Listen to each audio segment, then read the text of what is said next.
Monsieur David Doucet, bonjour. Bonjour. Voilà, vous êtes l'un des responsables de la société civile, notamment Front Citoyen Togo Debout. Vous avez organisé, dans le cadre de vos activités, une université sociale le samedi dernier. Dites-nous, quel est l'objectif? Effectivement, le Front Citoyen Togo Debout et les universités sociales du Togo ont organisé une journée de réflexion citoyenne. Au vu des événements malheureux que nous avons subis au Togo ces derniers mois, ces dernières semaines, je veux parler de tous les faits qui démontrent un certain acharnement à l'endroit des organes de presse. Je veux parler de tous les faits qui démontrent aussi l'acharnement à l'endroit des travailleurs et des syndicats. Je veux parler des faits qui démontrent l'acharnement à l'endroit de la société civile, en tout cas par rapport à ce qui se prépare, puisque nous savons qu'il y a encore un projet de loi qui est en préparation.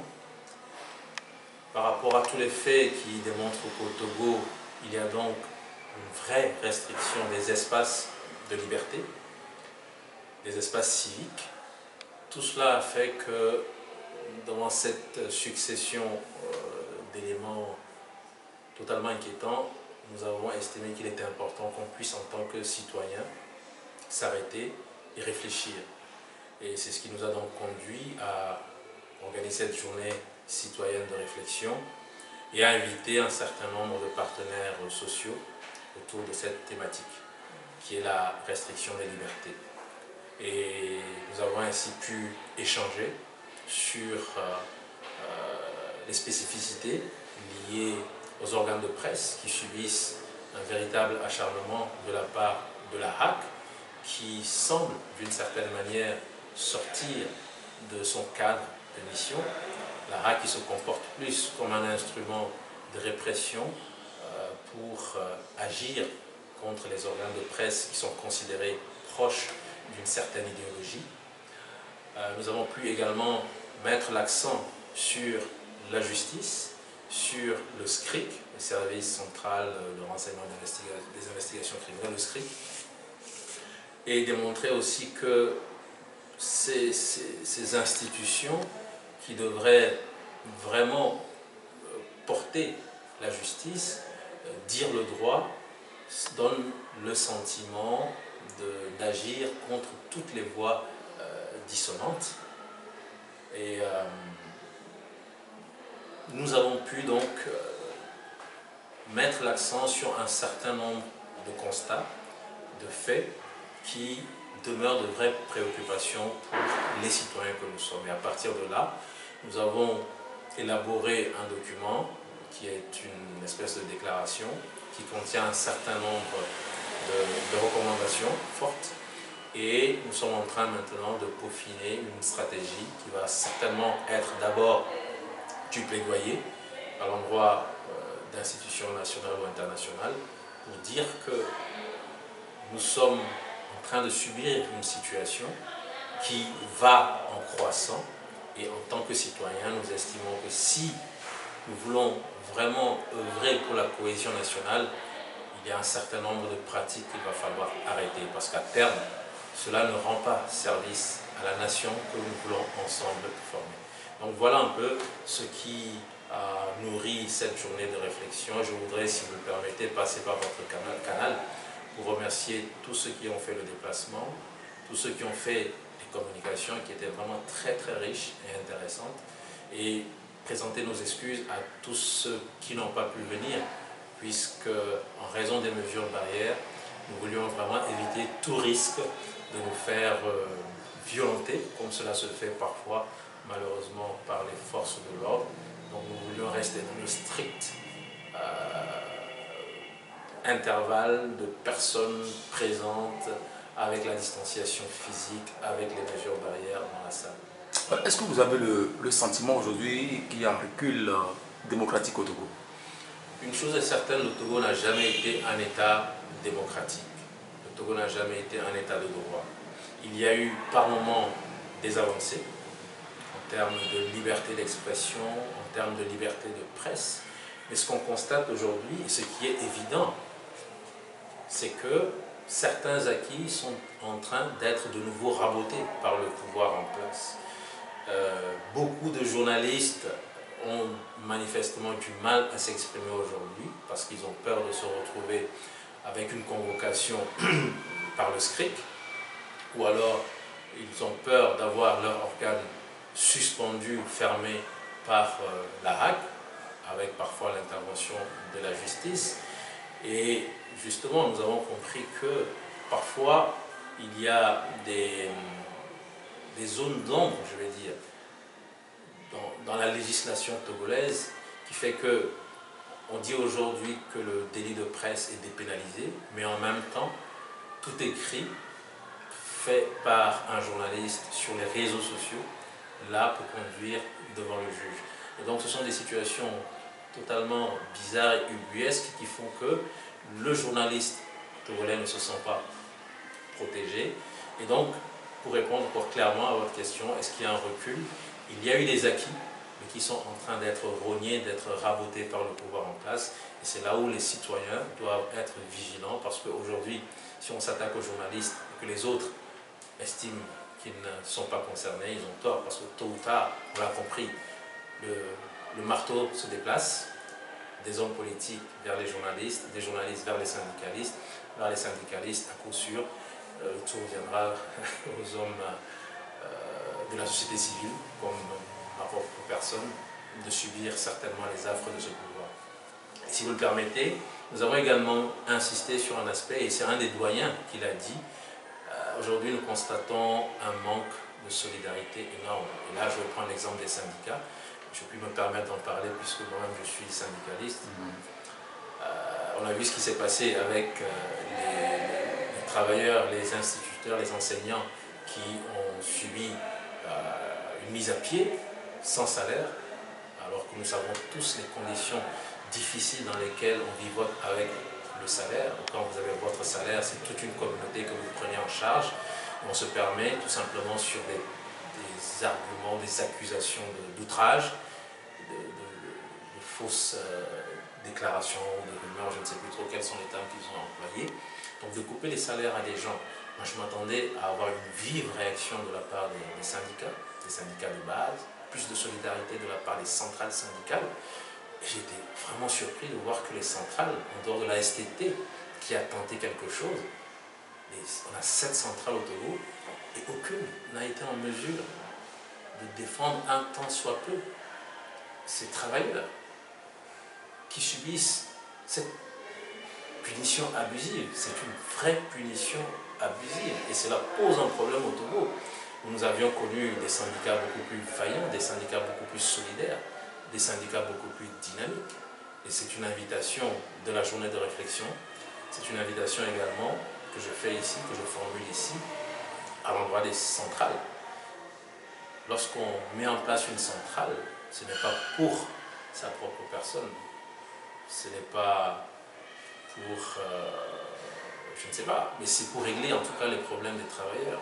Et j'espère que les centrales syndicales vont se remobiliser, revoir leur mission, revoir les objectifs et faire en sorte que demain, avant que le pouvoir ne puisse porter comme ça, de façon totalement abusive, des sanctions à l'endroit des travailleurs, que le pouvoir réfléchisse à deux fois en se disant il y a des centrales qui font leur travail et que si j'abuse de mon pouvoir, je risque d'avoir à répondre face à ces centrales. Avez-vous l'impression que les premiers responsables de ces centrales sont pratiquement mis dans le même bateau, entre guillemets, et que tout ce que nous connaissons aujourd'hui, on entend peu parler même de la classe politique, de l'opposition, face à ce qui se passe ces dernières périodes?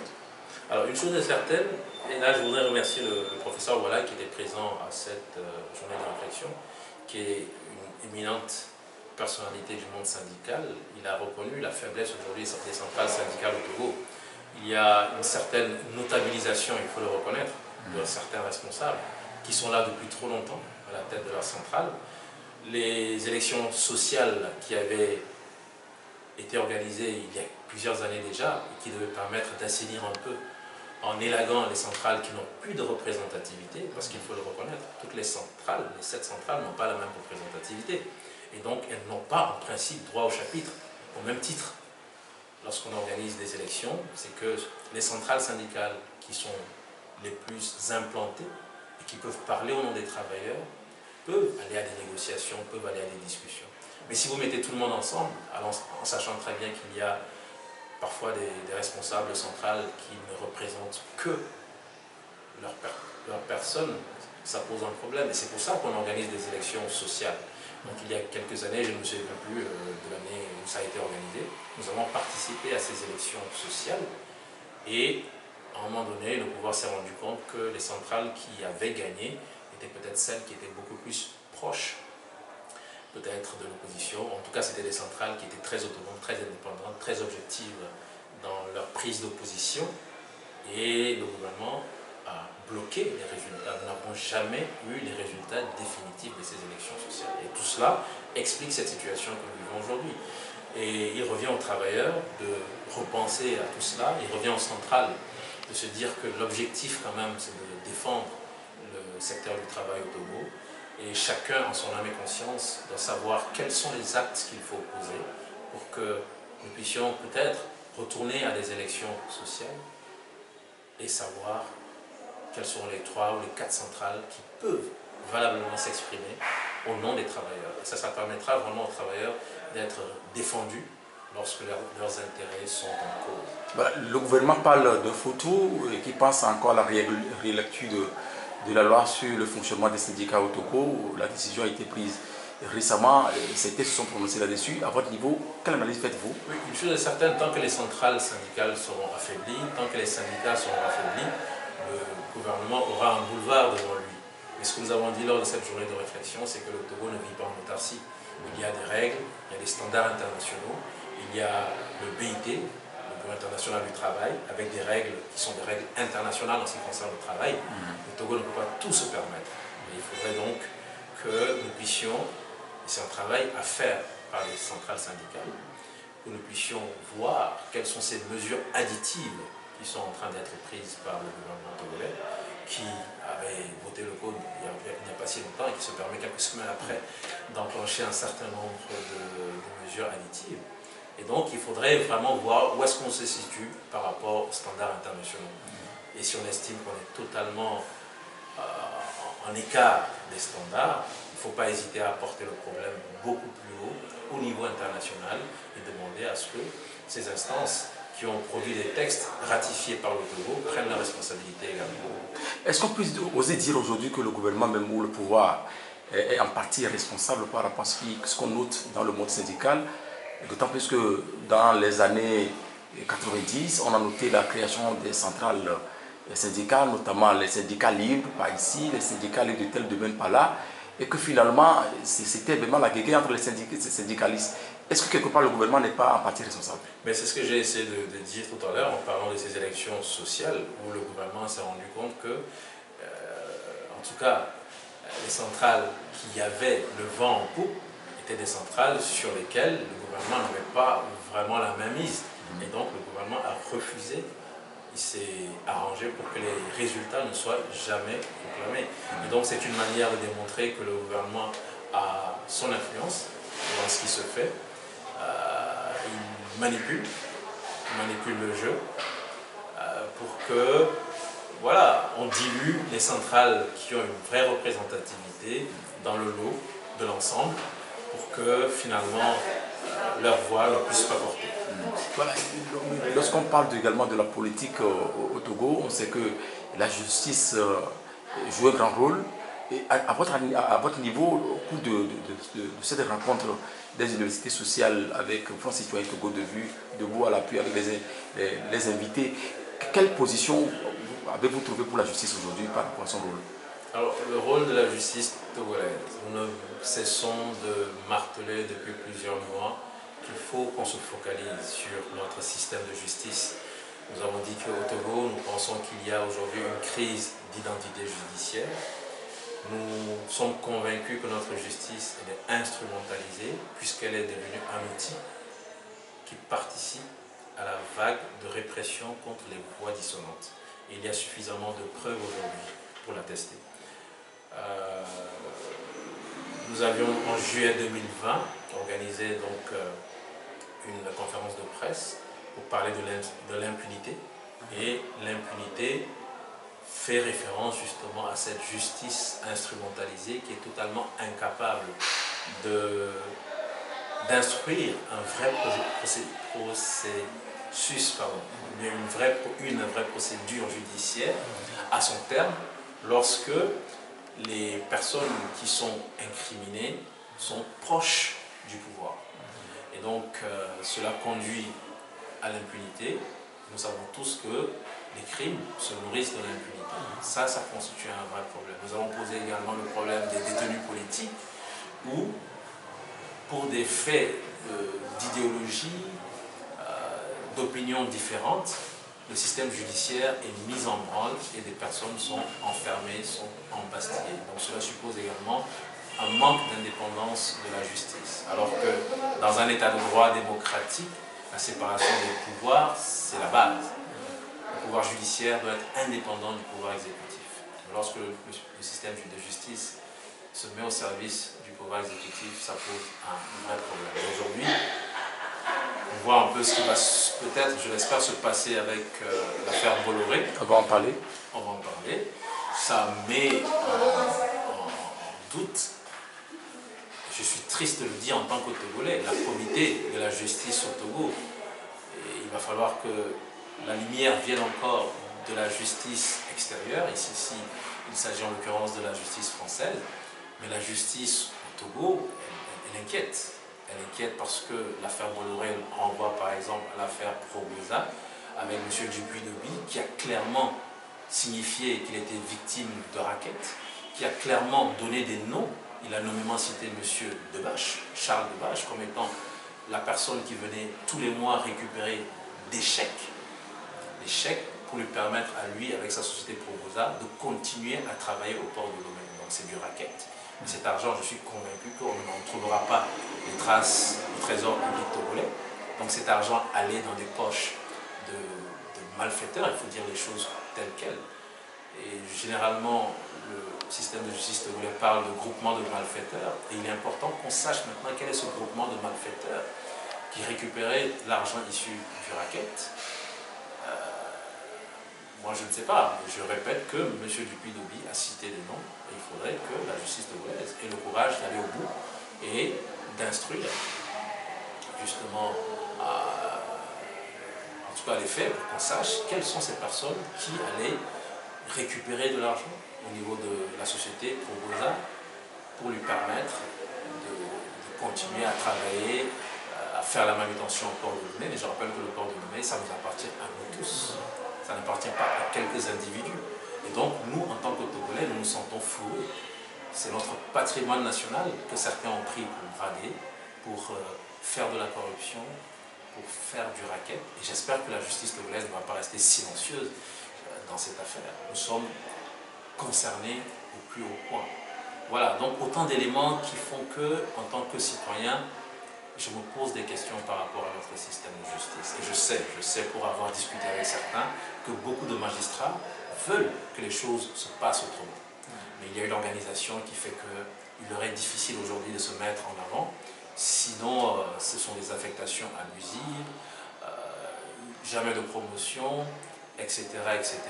Mais en tant que citoyen, c'est un problème que nous devons poser sur la table. Nous l'avions fait déjà l'année dernière avec la question de l'impunité. Nous continuons avec la question des détenus politiques. Et aujourd'hui, il y a cette affaire Bolloré. J'espère que tous les citoyens vont commencer à se dire, mais finalement, même au-delà de nos frontières, les gens en parlent. Les gens... Parce que c'est sûr qu'on reviendra encore sur cette affaire Probosa. Donc, pour en revenir justement à cette affaire, n'oubliez pas que ce monsieur qui était victime de racket, la justice togolaise l'a condamné. Donc, c'est la victime qui est condamnée. Et ce monsieur a été obligé de quitter le Togo et le port a été confié à M. Bolloré. On va en parler. On va en parler.